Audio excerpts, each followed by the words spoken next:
Why would Albertans want to leave Canada? I want an Alberta separatist to come in my comment section and tell me very specifically how Alberta leaving Canada would help you. I don't want to hear, oh, equalization payments, Liberal government. I want to know. You can't just do that. You can't brush off those two incredibly real and major concerns with, oh, blah, blah, blah. Ottawa overtaxing us. I mentioned that at the beginning of the evening, that our program costs are 70% of all tax dollars. We only collect 40%.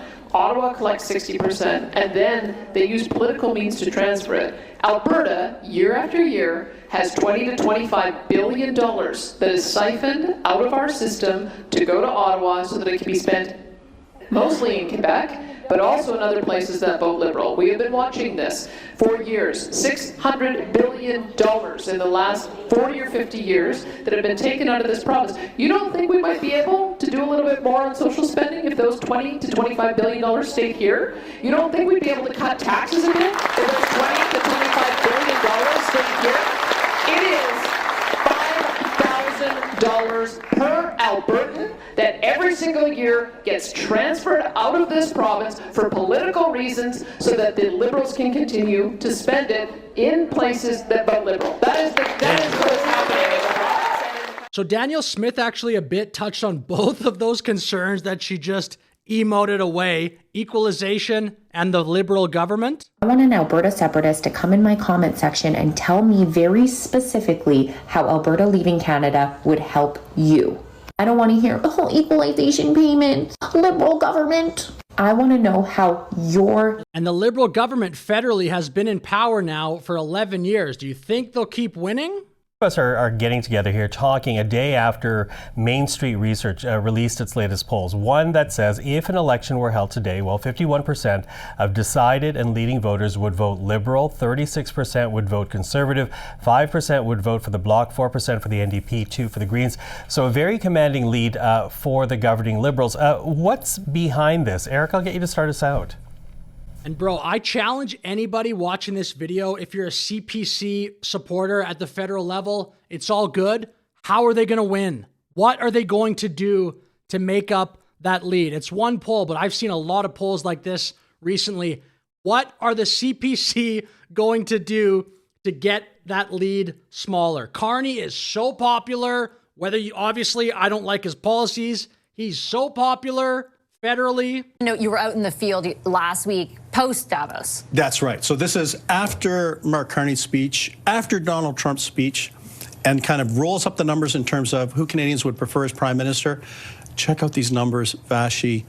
53-25, a 28-point advantage for Mark Carney on the preferred prime minister front. And, his numbers went up last week coming off of his Davos trip. How are the Conservatives going to win? We will head back to this video. We've only made it about 14 seconds through the video.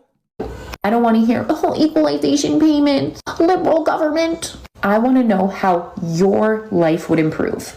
No one seems to be able to give me specifics. They talk about how we're overpaying into CPP and we're paying more than we're ever getting back. But what do you think would happen if we separated?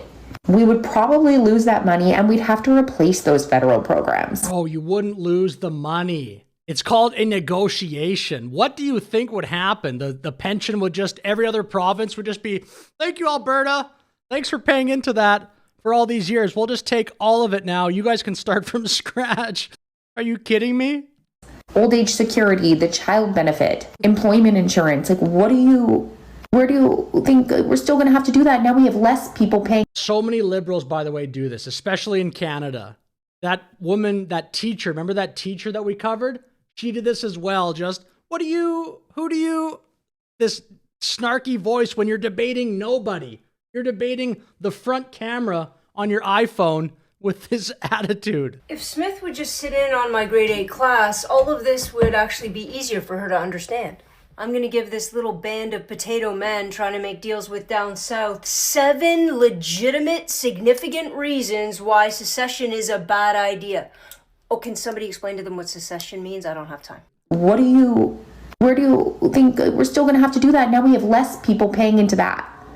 that burden would fall on us individual taxpayers. Because the downsides I see is we would definitely be at risk of being taken over by the United States.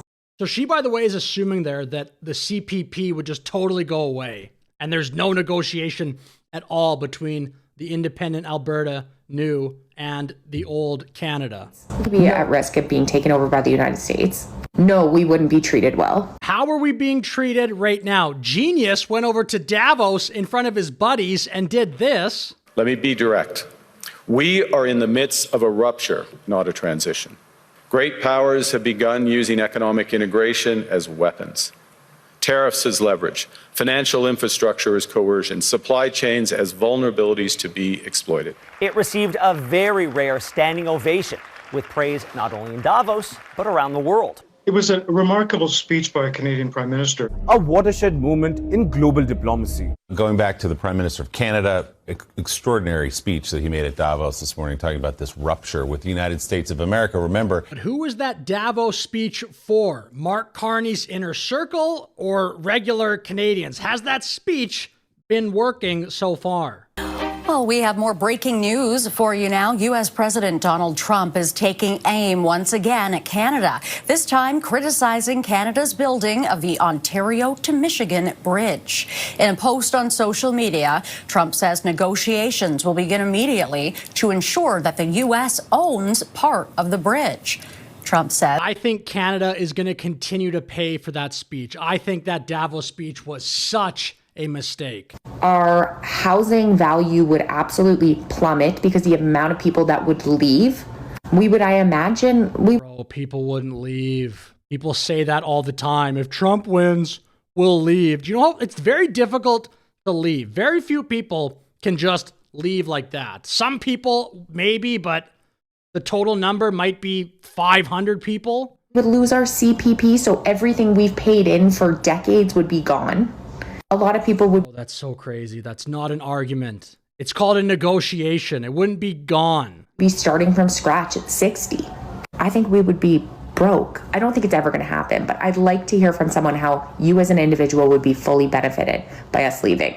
She's obviously not honest in her curiosity because she just sloughed off two major concerns right off the bat. With that said, I'm going to finish the video. I will quickly tease, though, a video, maybe a live stream I'm going to do later. Have you seen this account called Sask Kate on X? She talks a lot about anti-Alberta independence on her channel. Plus, lately, she's been calling Jasmine Lane Timu Erica Kirk or Canadian Erica Kirk, which is so disgusting if you know even a little bit of the history of Jasmine Lane and Erica Kirk. So at Kate Sask, total scumbag. But anyway, with that said, maybe I'll drop that video later today. Thank you very much for watching. Please like, please subscribe.